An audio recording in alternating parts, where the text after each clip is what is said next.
Okay, this is part 2 of chapter 2. And we are going to talk about self-perception. That includes self-concept and self-esteem. So self-perception is the overall view that we have of ourselves, and that includes your self-concept and self-esteem. So self-concept is really how you perceive your skills and abilities.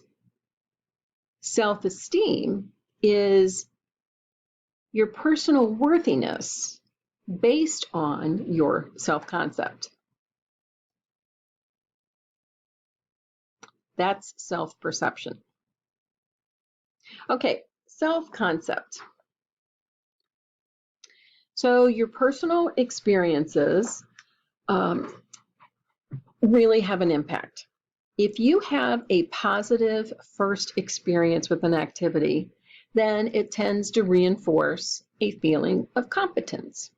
So for example, let's say that the first time, in high school or another college class, you got up to speak and you had a good experience. Well, you're going to feel really competent about it. But if something bad happened, then that negative first experience is really going to reinforce to you that you're incompetent in that area. And it does take more work. So if you have a negative first experience, it takes more work to overcome that, to have more positive experiences, to reinforce that you really can do it. The reactions that you get from people that you respect have a greater effect on your self-concept than people you don't know or don't care about. But if that person is important to you, well, the feedback you get from them is just more important. Now, all of us have an ideal self-concept. It's about what we want to be, what we would like to be.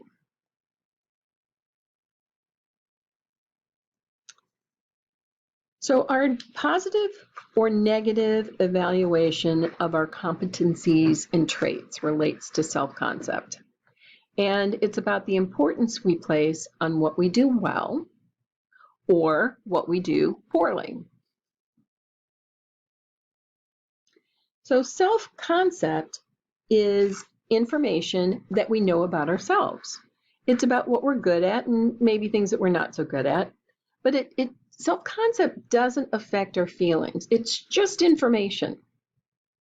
But self-esteem is connected to our feelings and the sense of worthiness that we have.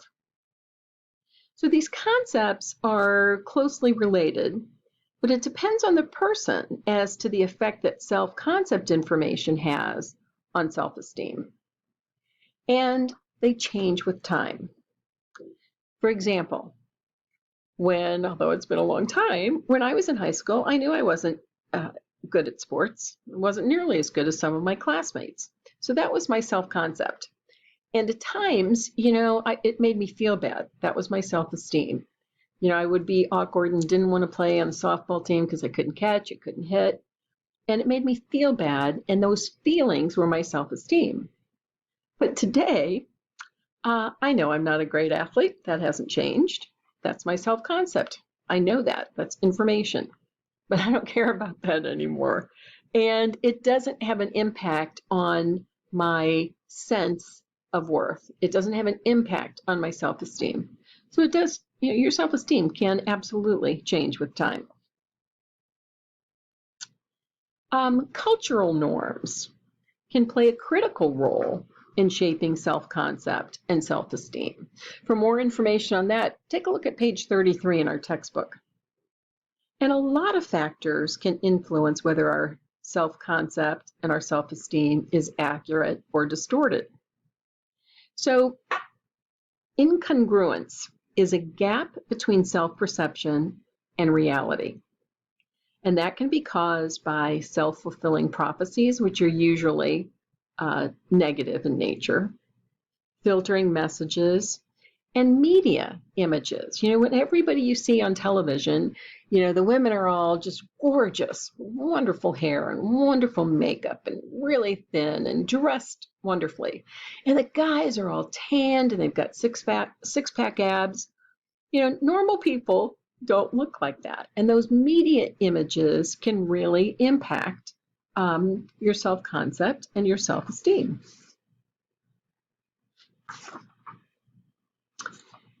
Okay, communication and self-perception. Self-talk, also known as intrapersonal, right? Intrapersonal communication. And negative self-talk is one of the major reasons why people have anxiety about speaking in public. Now, social construction of self. What does that mean? So you probably have, a lot of different selves, okay? So in school, you are one self. When you are out of school, and let's say that you're just hanging out with your friends, maybe that's a different self. When you're with your parents, maybe it's a different self. When you're at work, maybe it's a different self. So when you're in these different situations, you share the parts of yourself that are most appropriate in that setting. Now, self-monitoring is an internal process, and it's being aware of who you come across to others, and then modifying your behavior accordingly. You look for clues, and then you look for feedback, and that helps you determine how you're going to act. So if, for example, you've been hanging out with your friends, and if that kind of behavior carries over into your job, well, you need to monitor, right? Being aware of that change in behavior and changing it so that you go from your hanging out with your friends self to your work self. So why is all of this important for communication? Your self-perception affects who you choose as friends, how you interact with them, and how you interact with others, and how comfortable you are when you're called upon to answer a question or share an opinion. Okay, perception of others. The uncertainty reduction theory asserts that people have a need to reduce uncertainty about other people by getting and gaining information about them.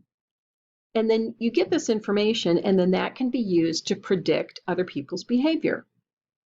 So to reduce that uncertainty, you form an impression, and you make judgments about the people with whom you interact. And we commonly use physical appearance, implicit personality theory, and assumed similarity. All right, so we know what physical appearance is. Implicit personality theory is assuming that two or more personality traits go together. So for example, do you assume that a person who has a sense of humor is really smart? Or that someone who's really charming, are they honest? Do those traits go together? So implicit personality theory really guides the inferences you make of other people. Okay, assumed similarity. If someone you know shares your view on politics, for example, then you assume they also share your opinions on social justice. So assumed similarity is just saying that, if you and I think alike on one thing, that you assume that we think alike on other things as well. And then you make attributions. Attributions are the explanations that we make about our own and other people's behavior. Take a look at page 36 in the textbook. Okay, inaccurate or distorted perception of others. So selective perception involves paying attention only to what we expect and ignoring information that you don't expect. Prejudice is about prejudging a person based on like a group characteristic without really considering the individual, apart from that group. Stereotypes, well, that's making a generalization about someone. Now, prejudice can lead to discrimination. A lot of people have prejudices of one kind or another. The problem comes if you take action on that and discriminate. Now, racism, ethnocentrism, sexism, these are all examples. These are all various forms of prejudice. Okay, perception of others. You might have an inaccurate or a distorted perception of others. Forced consistency involves an inaccurate attempt to make several of our perceptions of another person agree with each other. So, for example, let's look at this chart. So for forced consistency, if a friend of yours brings you cookies, you might be thinking, oh, you are so nice. But somebody at work that you don't get along with very well brings you cookies, you're going to think a negative thought. You're going to say, hey, what do you want? Why are you bringing me cookies? Down here, a friend of yours leaves the house or comes into the house. Let's say they come into the house and they slam the door. Well, you're going to say, hey, are you okay?